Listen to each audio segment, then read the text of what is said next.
the fourth fort in the network was built at Fort Worden, what was then known as Bean Point, right here at the south end of the island, from which I am broadcasting today.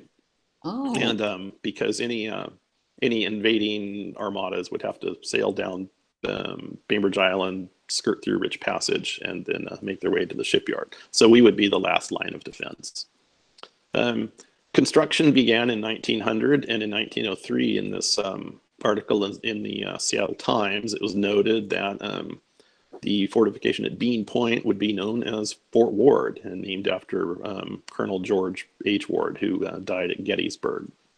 It was very common to name forts. Well, it's always been very common to name forts, and indeed batteries within forts from this period after particular military figures. So this was the announcement in 1903 in the Seattle Times that we would be known as Fort Ward. Here we are at the south end of the island, and Fort Ward, I can get my cursor here, it's right over here. There's this big strip right here, the southwest quarter of the island. And here's an aerial view from the north looking south. And most of the buildings you see here in this image are from the first wave of construction in 1910. And most of them are still extant. And here was the big shoreline battery up here, Battery Nash. Here is the Post Exchange and Gymnasium from which I am broadcasting today, still here. You're probably all familiar with the big administration building on the corner of Fort Ward Hill Road and Parkview Drive. These NCO quarters are all still here, as are all of these buildings, the old quartermaster storehouse, the guardhouse, stables buildings, and so forth. The pier is still here. If you explore Fort Ward, you probably know it as the base of the fish pens. A couple of these buildings have been lost, including the big 109-man barracks right here. They crumbled into the earth in the 1980s, unfortunately. But just about everything else that's shown here, now 110 years old, is still on the map and still occupied as private homes mostly. And if you look right here, tucked into the trees, you'll see a building that we'll talk about in a few minutes called the Bakery. Here's one more view from the south looking north, and I'm sitting in the middle of this building right here presently. Here's the barracks that was lost, the administration building again that you all know, and the bakery tucked down here in the corner. It's exciting to have so many of the structures from this period still here, and they've been, for the most part, very meticulously restored, and are fun to explore inside and out as you visit the fort. And most people are pretty gracious about sharing their homes. So we talked about Battery Nash being constructed. This was a 3-gun emplacement up on top of the bluff. It had 3 8-inch cannons that aimed out to the waters just south of the island. And then this is looking south and west, and so Rich Passage is over here. And here's a gun being test fired. Fortunately, they were never fired in anger, because the threat of foreign navies proved to be just that, a threat, but never came to pass. And so the guns would be occasionally test fired, and but that was about as much action as the fort saw. The other aspect of the defense, because we were defending the shipyard and Rich Passage specifically, was to install big submarine mines that were underwater in Rich Passage. And these weren't contact mines like you see in war films where a ship strikes it and it causes it to explode. Instead, they were connected by electrical cables to the shoreline, and were submerged enough that ships could pass over them, but safely for commercial traffic and so forth. But if there had been an attack, then if an enemy ship passed over one, then someone on shore could push a button, and via the electrical cable, it would cause the mine to detonate. And these were serviced by facilities that were down here on the shoreline. Here's today's fish pen, and so the mines were arrayed at various points out here in Rich Passage. And let's see here. Here's a shot of the wharf, which is still here, although the buildings have changed somewhat. And that's also how the supplies and equipment and troops and so forth came and went from the fort, because we were really way out in the middle of nowhere down here at the south end of the island, and roads aren't quite what they are today. So if for an obscure little fort, Fort Ward wound up in the local press quite a bit, and its activities were well documented in the Times and other newspapers of the day. And if you look in the middle of all the very lurid headlines here from 1905, and it seems like somebody's always mad at Venezuela, you will find that they were announcing defensive mines to be placed in Puget Sound. And so, it wasn't a secret what the defenses were here. And people were made aware of the fact that that Rich Passage would be mined and why and how it would work. And periodically, the mines were test fired and creating these huge cascades of water, plumes shooting up. They were pretty serious fortifications. But again, never fired in anger, thankfully. So as I said, the fort construction began in 1900, and the first 3 years were just dedicated to the construction of the big shoreline batteries. And there was one at the top of the bluff, and then 3 smaller ones along the shoreline, 2 of which you can see in Fort Ward Park today. But in 1909, they decided to put in some permanent construction. And so this notice to contractors appeared in the Seattle Times in 1909, and it's advertising for contractors to come and build out the fort. And you can see that it specifies all of the buildings that we saw in the photographs earlier. Lieutenant's quarters, NCO quarters that were up on the hill, firemen's quarters next to those. The Coast Artillery Barracks, which we discussed, was probably the largest building on the fort, but has been lost. The Post Exchange and Gymnasium, where I'm sitting right now, and 1 bakery. So this is kind of the conception notice for the bakery that all these years later we've devoted some time and attention to. Bids were accepted, and the fort was built out. And let's see here, over the next few years. And officially, every building from this period has a construction date of, I think, July 1910, but they weren't all built exactly simultaneously. They rolled out, but that's 1910 is the official year for all of these. So we talked about not a lot happened here during that period, and the guns, there were a lot of baseball played on the parade ground in front of the barracks. And let me see here. Oh, I was going to talk about some of the buildings that they built during this period, most of which are still here. If you walk down Victorian Lane, adjacent to Fort Ward Park, you'll still see these beautiful duplexes that were built for the officers. This quartermaster's storehouse is recognizable on Fort Ward Hill Road. It's the last building to that's still waiting to be restored. But that was the headquarters for all the supplies and the equipment and everything they needed to maintain the fort. Guardhouse, you'll recognize this. It sits at a 45-degree angle at on the corner of Fort Ward Hill Road and Evergreen. And there were jail cells inside. So if any soldiers got out of line, they might have to spend the night in the brig.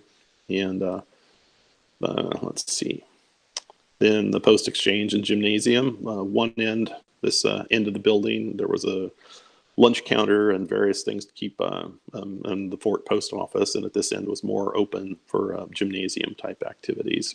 And then there was a bowling alley in the basement, 2 lanes, right down in this, from here to about here in the corner. So most of these buildings, as I said, are still here. Everybody recognizes this if you've walked through the neighborhood. It's commonly referred to as the officers' building, but it really didn't become that until World War II. It was designed and built as an administrative building, so just for offices and the workflow of the fort day to day. The firehouse, which is next door to this building, and had a hose tower, and because there were buildings, they had a company of firefighters here just in case something went wrong. It's been beautifully restored. These wings have been added on over the years on each side, but the basic structure and the hose tower are still here. And if you know Art and Suzanne Bartel, that's their home, and they take really good care of it. Here again, the buildings on Victorian Lane. This is where the officers originally lived. And here's the guardhouse, now well restored. It's a nice home. The gymnasium and PX, and the bakery. So let's talk about the bakery for a minute. This is also built during the first wave of construction here at the fort. And this is the earliest known photo we have of it. This comes from the National Archives. The Army Quartermaster Service has his own archive at College Park, Maryland, as part of the National Archives. And this is the earliest photo we have. And you can see we can talk about some features here, and with subsequent photographs, but you can see it has oversized front doors with a fanlight window over the top, and we'll talk about that, as well as a smaller fanlight window over the post baker's door. So the post baker, because I suppose because he had to get up early in the morning to bake for the company, he kept his own quarters here, and this corner of the building was where he had a small quarters and a lavatory. And the main baking activities there was a giant industrial oven in the central part of the building, and in this wing there were 3 different rooms that went off the main room. And if you look at the blueprints, which we'll see in a minute, each one of those rooms was devoted to a different aspect of bread making. One for proofing, or one for making dough, one for proofing, and then one that's labeled as the bread room for presumably for cooling the loaves after they came out of the oven. Here's from the blueprints. Here's the artist's rendition of the front. You can see one of the defining features. Well, there's a number of them, but one of the principal features is this beautiful cupola on top, and don't see that on too many buildings from the period. And but it was built into the bakery design here. So here are the blueprints, and these are from, again, the National Archives in College Park, Maryland, and they are dated 1908. You could build the whole building from this one sheet. Tells you everything you need to know, and indeed they did.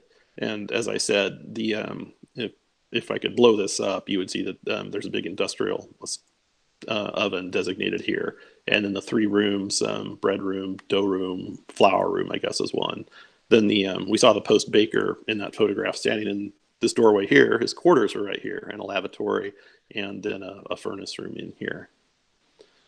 So we, one of the advantages we've had in this project is that there's a national group called the Coast Defense Study Group, which is fanatically interested in forts, especially from this period. And so they and their members make regular trips to the National Archives and copy all of the documents that they can find. So when we sat down to do this, we had the blueprints, which we wouldn't necessarily follow in restoring the building, but they made an interesting reference point, and gave us a lot of interesting information about the building. So here's our next photograph of the bakery, 1919, and this comes, Mr. Charles Averill came across this postcard recently, and shows the bakery on the front, and then interestingly, it's kind of the trifecta of provenance for historical documents, because it's got the building on the front, and if you look at the back, the message on the postcard is written about the bakery, and then the postmark is Fort Ward, because we had our own post office in the Post Exchange. So it's a unique document. He was very very kind to let us scan this and it winds up in the presentation of the building, the completed building. So let's talk about what makes it so special. The buildings from this period are referred to as represented what's called Georgian Colonial Revival, in that they hark back to 18th century construction in England, and design features that migrated from England to the New World and the colonies, and then a century later were revisited again in the military construction from this period. So if you look at the scroll work in the soffits here, very ornate. this nice brickwork and arched windows, a very nice detail, sandstone sills that were hewn specifically for this application. And let's see here, and the cupola, of course. And I think the interesting thing to me and many people about this is that the bakery was a functional building and it was utilitarian, but the design is anything but utilitarian. They put so many gorgeous architectural features in it that it wasn't just like a box with an oven in the middle of it. It's a very striking building, as are others from this period, both around this fort and also the contemporaneous forts from this period. Likewise for the buildings at Fort Worden and Fort Casey and so forth. So as near as we can tell, there were only four bakeries built to this particular design. And one is at Fort Caswell, North Carolina, although, and it's still standing, but it's been compromised a little bit. The cupola is gone, and there have been some other alterations made, unfortunately.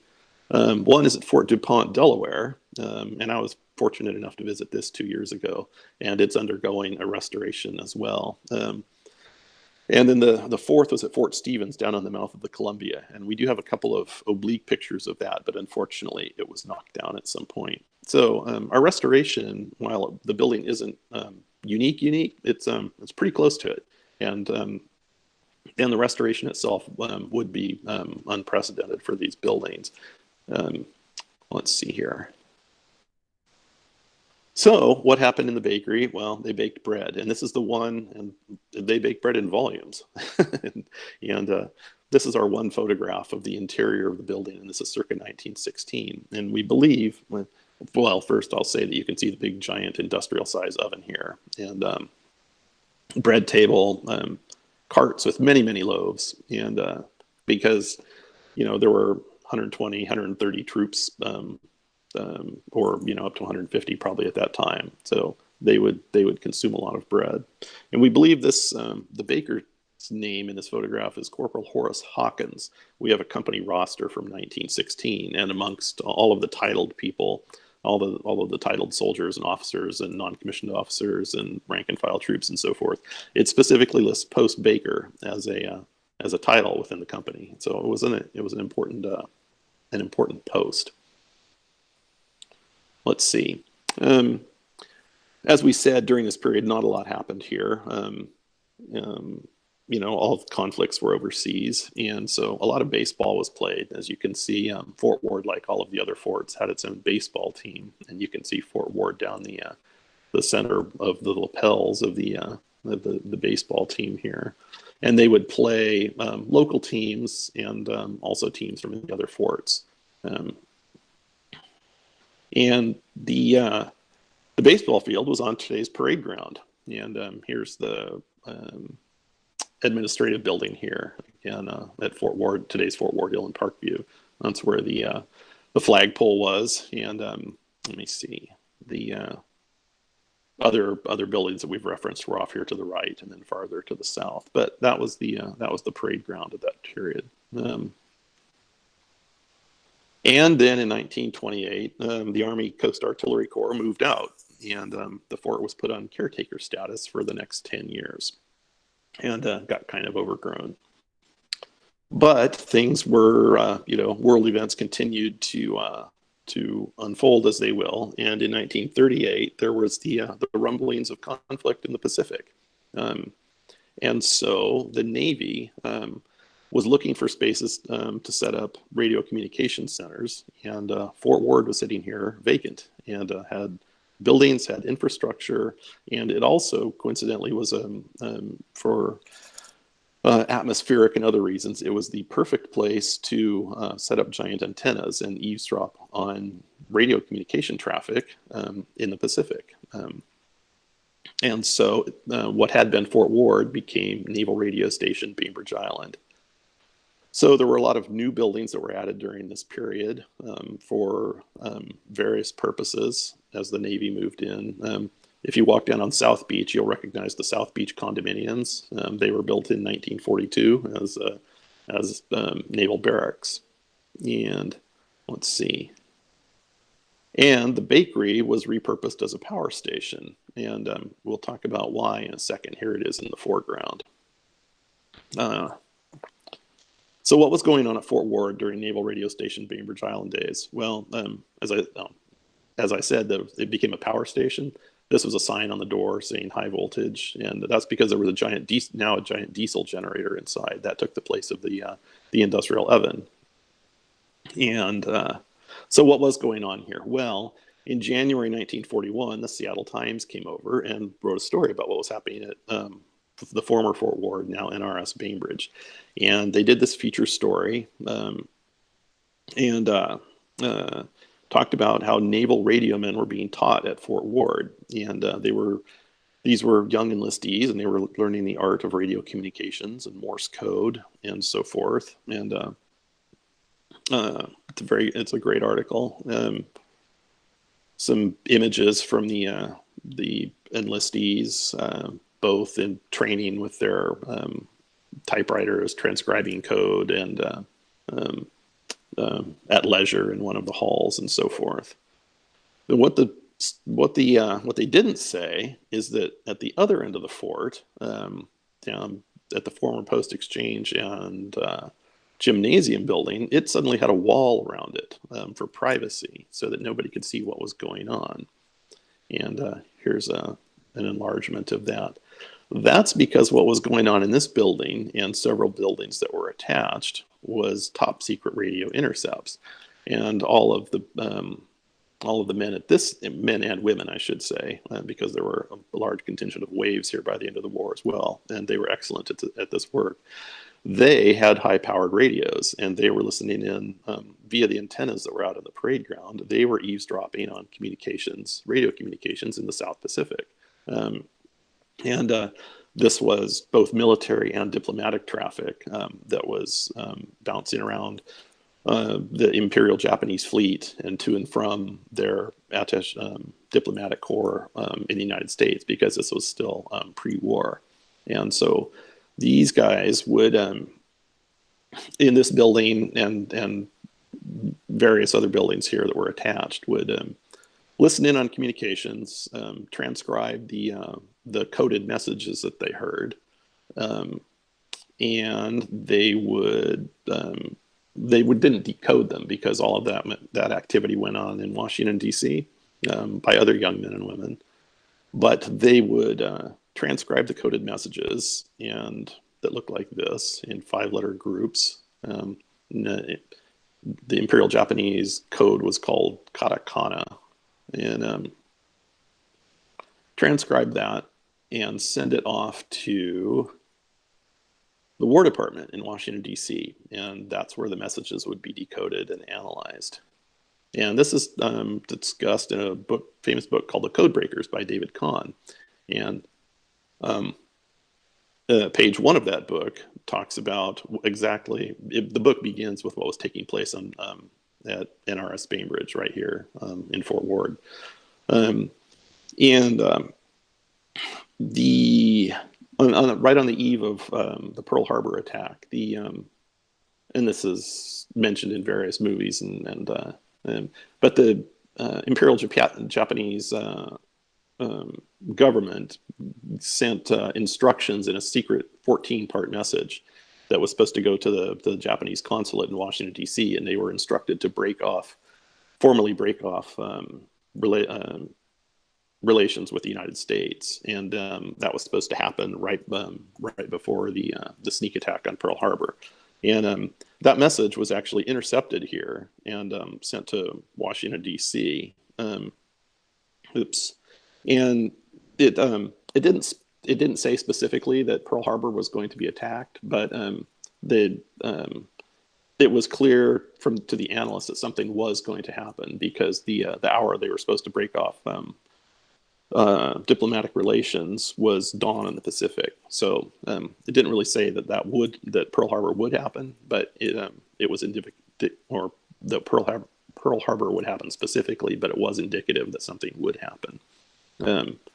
So the men and women that were doing this, they were all of this top secret radio intercept work. They were sworn to secrecy, and this is one of the documents that they had to sign. This is from the that I photographed over in the National Archives in Sandpoint, and they swore themselves to secrecy, would not talk about anything they were doing here, and as we learned years later, they took that so seriously that they still didn't talk about it after the war and for decades after. So trying to piece together what had happened here was a challenge for scholars and so forth, because the men and women that were doing it, they took their oath seriously.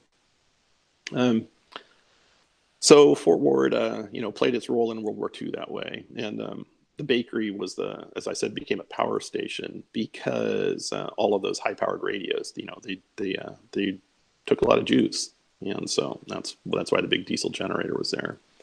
So after the war, Fort Ward continued to serve as a radio communication center for the Navy and Army up until about 1958, and then it got sold off.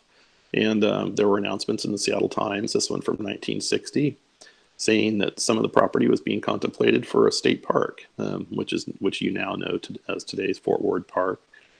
And this was a photograph that appeared in the Times that showed the rough dimensions of the park as it was being contemplated at that time. And you can get a lot of detail here. Here's today's South Beach condos down here, the fish pier, the north end of the parade ground and the buildings at the north end, and so forth.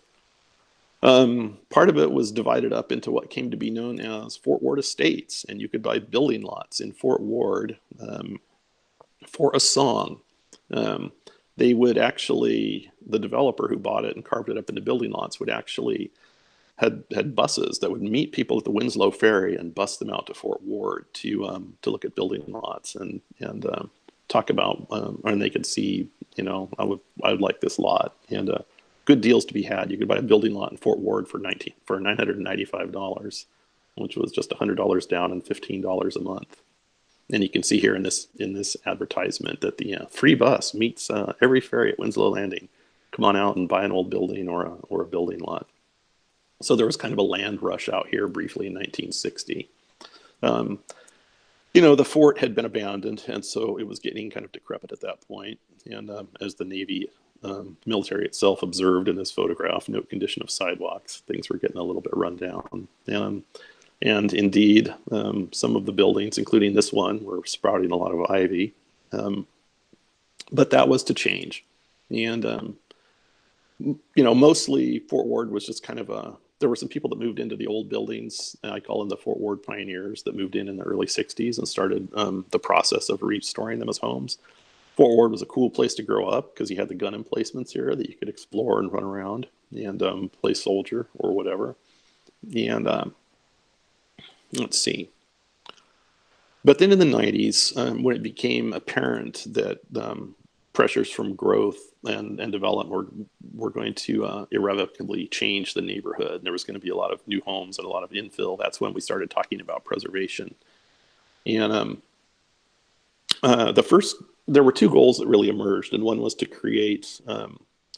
save the parade ground as a public park, and the second was to save a corner of one of the save a corner of one of the buildings as like a public meeting space.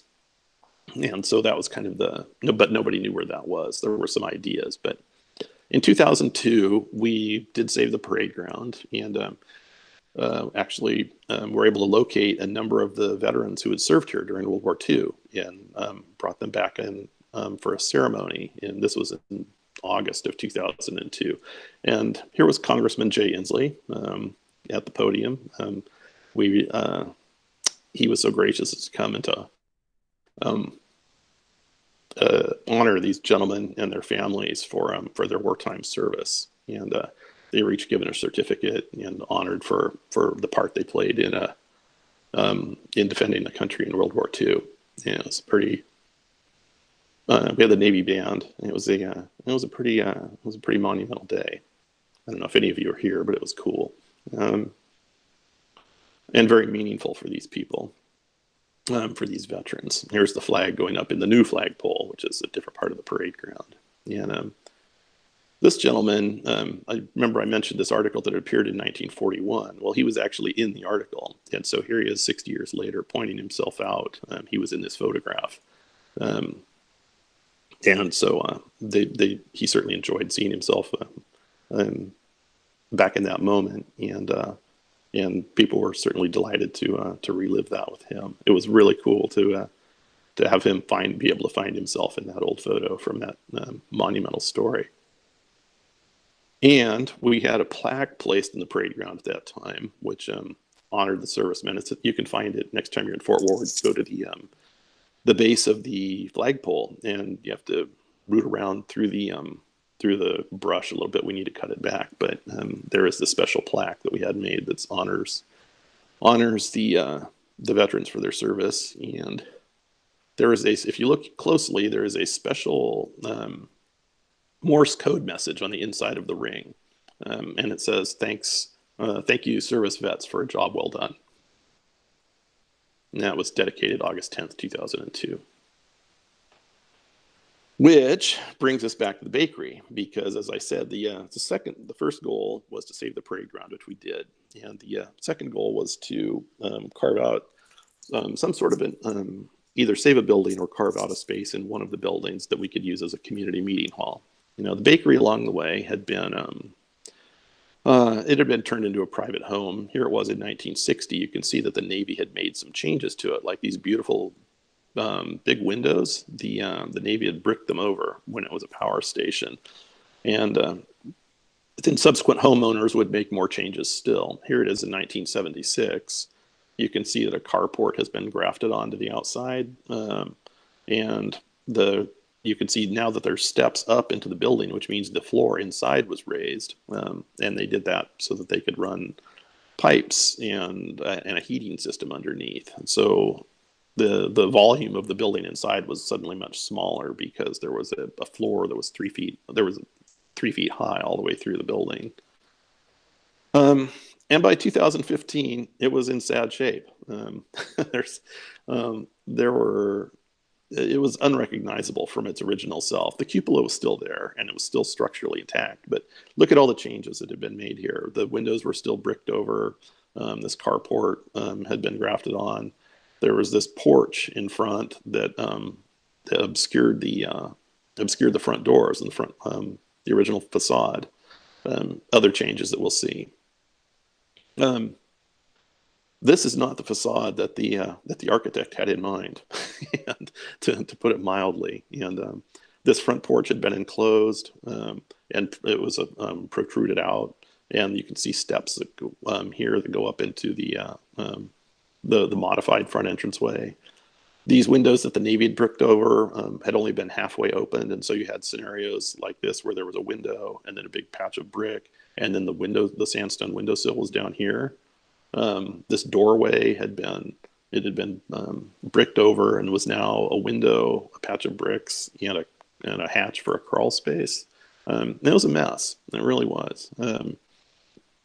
This was a porch that had been grafted onto the southeast corner of the building, and by this point it was really tumbled down.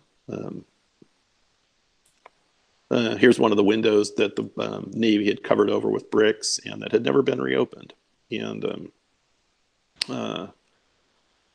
one of the many changes that had been affected. Here's a close-up of one of the windows that had only been partially reopened. So you've got window, big block of bricks, and then the sill down here, and that doorway. Here's another change that was made. Two of these beautiful sandstone sills that protrude out had been smashed away and were just jagged edges that were flush with the wall. And here's the interior of the front porch. You can still see the porch overhang here and this knee brace and post, but it's got the porch surrounding it. And then some partition walls had been carved out inside. And again, this floor that you see is raised 3 feet above grade. So in 2007, the building came on the market, and the sewer district, I said we had three partners in this: the park district, the sewer district, and ourselves. The sewer district purchased the building with the idea of renovating it and saving a little corner of it for of the building for office space, and the rest of it would be turned into a community, would be restored for community functions. And so this was our initial blueprint and our initial concept for the building. Through the course of the work, we actually flopped the wing so that the kitchen and the restrooms wound up in the north wing, and the district office and the storeroom wound up in the south wing. And that was a really advantageous swap. But the goal was then, but the central hall would be restored to its original dimensions and would accommodate meetings and so forth, banquets and with a capacity of about 50 people. So the building was secured in 2007. The last renters moved out in 2012. We started having our first community meetings in 2014 to see if there was interest in the project. And indeed there was. And so here's what we had to do. You can see this list of all of the items that we identified as needing remediation or repair or restoration. And it was a pretty extensive list. Basically, we didn't think about it in these terms when we started out, but it basically involved stripping the building back to its masonry walls and gutting it and just rebuilding a new modern building from the inside out, which is what we did. And so it started in 2015 when some neighborhood kids who had always grown up within a block of the building as a high school project, they got the building listed on the Bainbridge Island Historic Register and won the city's Blakely Award for his leadership in historic preservation for their efforts. And once we were on the historic register, that you really need that to apply for grants, and so that was a really key move. Fort Ward had been on the National Register of Historic Places since 1976, and so by extension it was also on the state register, but you also need to be on your local historic register to qualify for grant funding for this sort of project. And so this was a super big accomplishment. And also in 2015 we started the organization Friends of Fort Ward, and we would be the 501c3 entity that would raise money so that people could give tax-exempt gifts, or tax-deductible gifts, I should say, toward the project. And that was how we would raise funds. And people were proved to be very generous over the next 5 years as we did the building. Bainbridge Island being Bainbridge Island, it took forever to get the project through City Hall. Took about 2 years from the time we applied for permits to actually getting them stamped by the by the planning director. But welcome to Bainbridge Island. And in February 2018, we got our permit stamped finally, and we were off and running. So there was a lot of demolition that went on. Like I said, we had these ugly porches on the outside that we had to tear down, and also gut the inside of the building, which was extensive materials. When you take a 1,800 square foot building and have a whole floor all through that, and all the partition walls and stuff. We were Bainbridge Disposal's best customer there for a couple of months, because every time you fill a 10 cubic yard dumpster, you write a check for $450, and we sent a lot of 10 cubic yard dumpsters of material off to the Bainbridge Disposal. But it was necessary because we wanted to take it back to what it was supposed to look like. Fall of 2018, the restoration masons got to work, and here's a photograph of them chipping away at the building. And all of these windows that the Navy had left behind, bricked over, these guys went to work with the hammer and chisel and chiseled out the bricks, brick by brick. And it was very painstaking and laborious work, but that's how you do it right. You don't just get out a pavement saw and cut it out, cut out the openings. You go at it one unit at a time. And then they ought to also restore these bricks and get the old mortar off and get them cleaned up so that they could reuse them elsewhere in the building when we had holes to patch. Here's a close-up. The outfit was called Masonry Restoration Consulting. They're up in Lake Stevens, and they were on site for many months, and they did a super job. Here's a image of PJ with the hammer and chisel, reopening these windows that had been bricked over for 70 years. and then patching various holes and voids that we had inherited around the building. Let's see here. This is an section of wall that needed to be reconstructed. When the Navy had it, they punched a hole in this brick wall and put in a doorway. And we needed to, and then the patchwork that they left behind was terrible.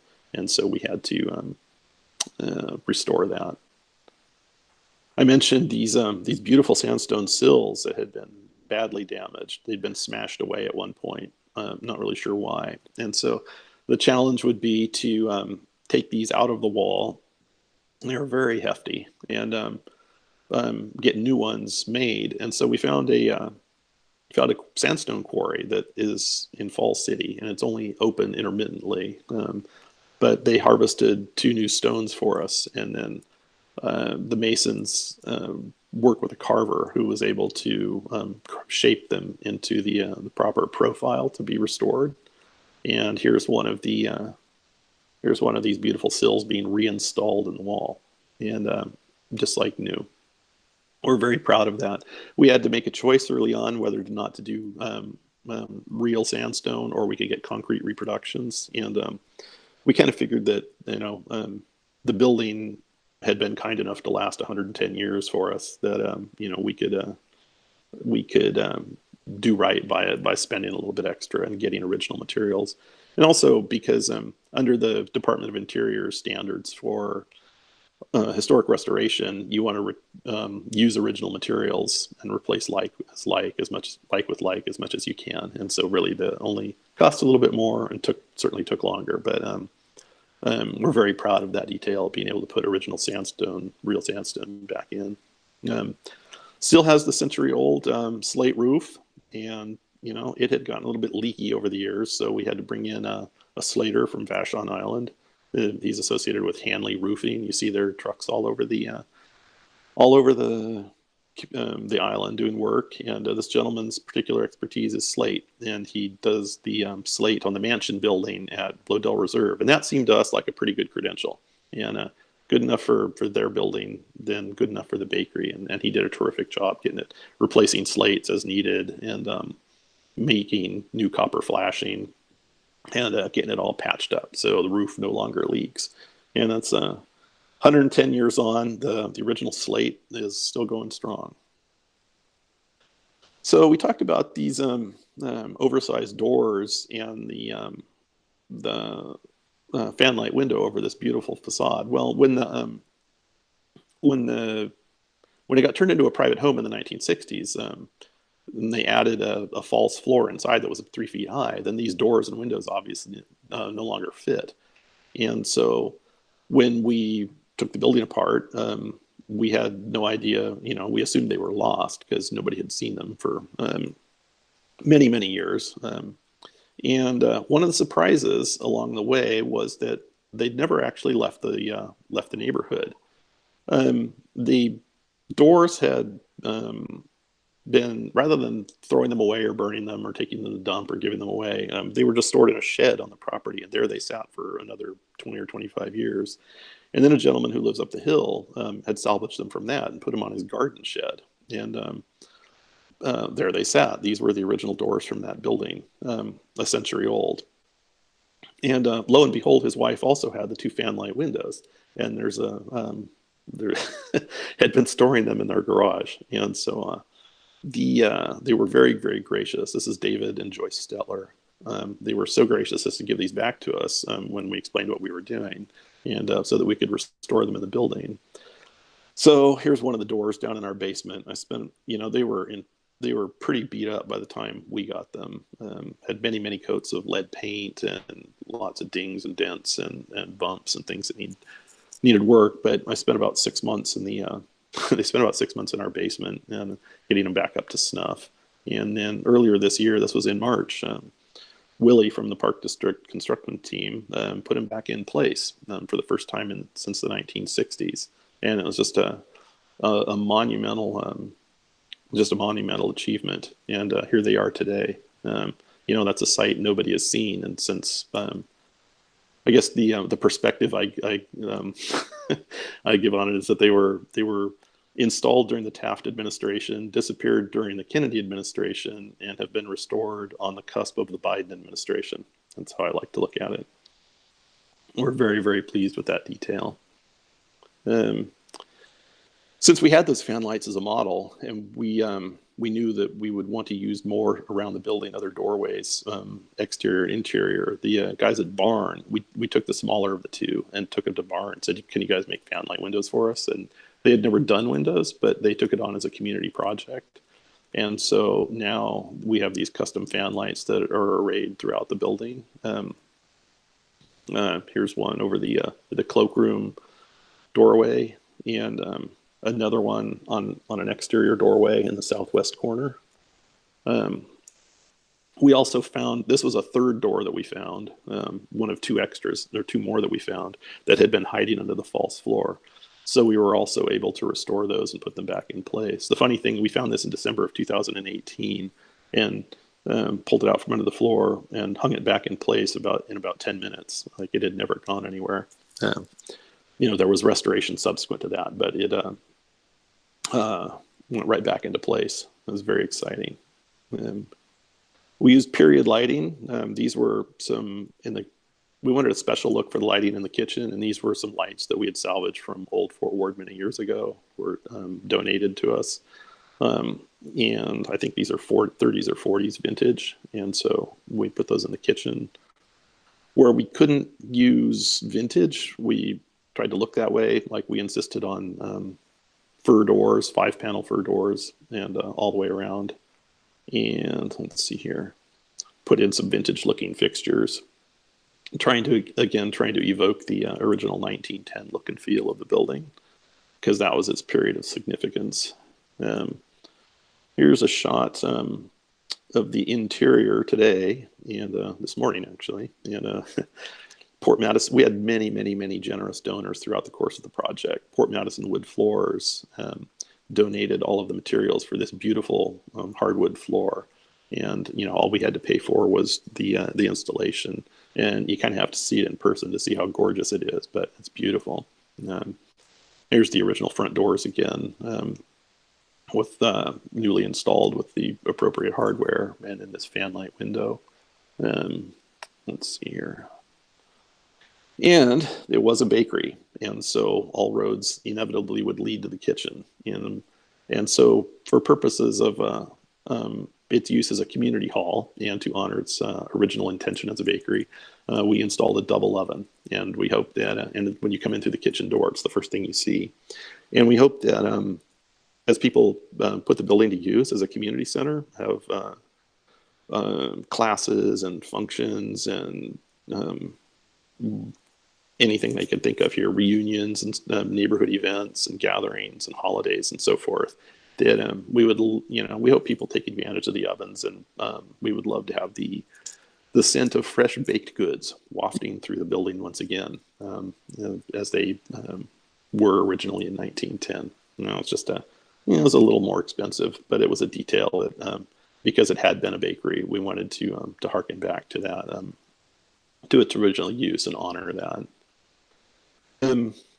Just recently installed a plaque on the front for the building's place on the Register of Historic Places. As again, that's been true as with all of Fort Worden since 1976, but we wanted to note that with a plaque officially, and this seemed like the time to do it, having restored the building. And the Park District recently installed the new building sign out front, and so this is what will greet people as they visit.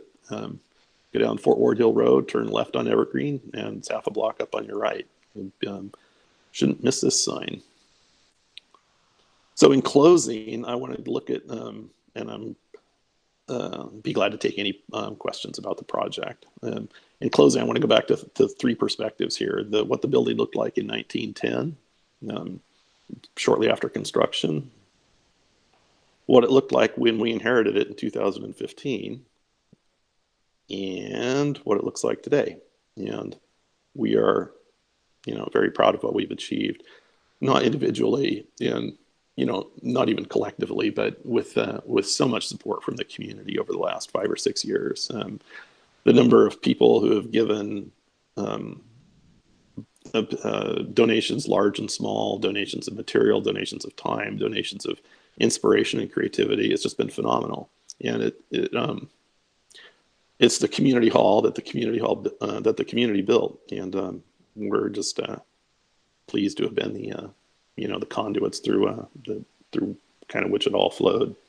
So, with that, thank you very much. Congratulations. Thank you. I guess I will. I guess the last thing I would say is that we are about to win a big award from the state of Washington for historic preservation. Every year, the Department of Archaeology and Historic Preservation gives out a series of awards for this kind of work, and they are about to announce that we are the 2020 recipients of the 2020 Stewardship in Historic Preservation Award. So it's very exciting. Thank you. So Doug, if you could take your presentation screen down. I'm sorry. Let me see if I can figure that out. Because I do think, even though we usually normally stop at 12:30, I'm sure people will have comments and questions for you. So do you mind staying for a little while? Sure. Be glad to. Thank you for your forbearance and listening to all that. No. First of all, yeah. Any questions? Are there any questions? Sheila had a question. Sheila? Oh. Sheila's muted. Unmute yourself, Sheila. I'm doing it. I did it. All by myself, I unmuted. Hey, Doug, I want to just know about the cupola. Was that on top? Was that used for ventilation for the ovens? I think not for the ovens per se, but for the building generally. One of the details that came with the building is there's in the ceiling there's spaces for 3 vents so that warm air could go move up through the building and out through the cupola. But the oven, I think, then there were like what do you call it? There were vents in the base of the wall too, so they were part of a large circulation system, I guess, just to keep air circulating through the building. I wonder. Thank you. Yep. Has this been? I have a question. Has this been a gathering point for Fort Ward neighbors? Has this sort of helped solidify the neighborhood? Do you know, or is it kind of a project that just a few of you and a lot of other island history buffs have sort of shepherded? Well, I think a lot of people have.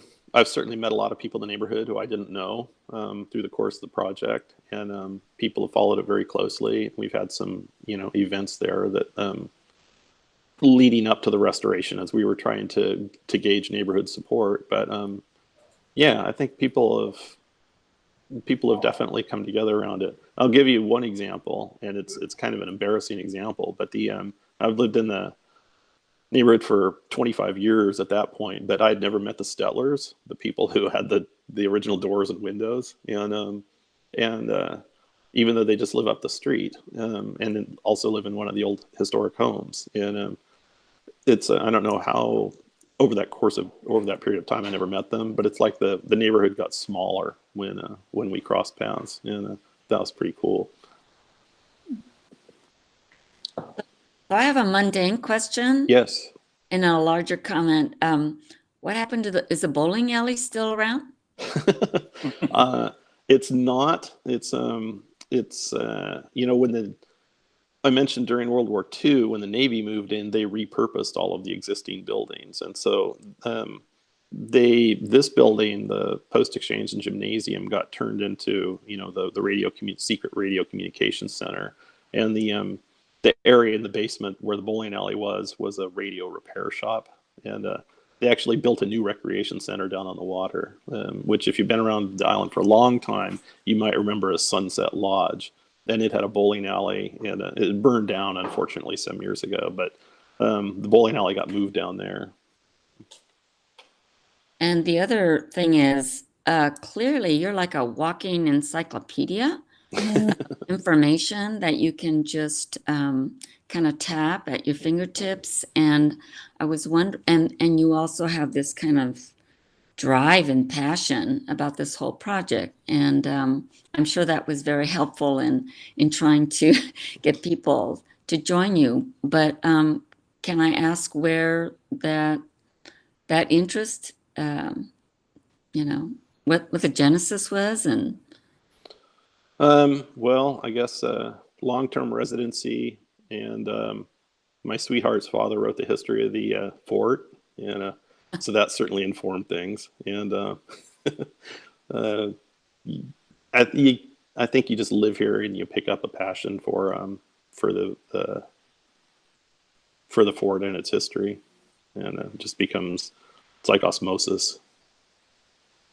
And following a train of thought, the aforementioned history, the story of the little fort at Dean Point is for sale at the Bainbridge Island Historical Museum by Ivan Lee Jr., and all proceeds from the sale of that book benefit the museum. So you can learn all of this and more about Fort Ward from that fine book published in 1993. Great. I'm sure Reed will send that out to everyone. So are there any other questions or comments or? Well, I'd just like to say it was a wonderful presentation, and just like it, so fabulous that you've gone back to the origin. You had the blueprints, you not recreated, but restored this building. It's just fabulous. It's just fabulous. We're so happy to learn all this. Yeah. Well, thank you so much, and I hope that you can. I know that the your organization does field trips regularly, and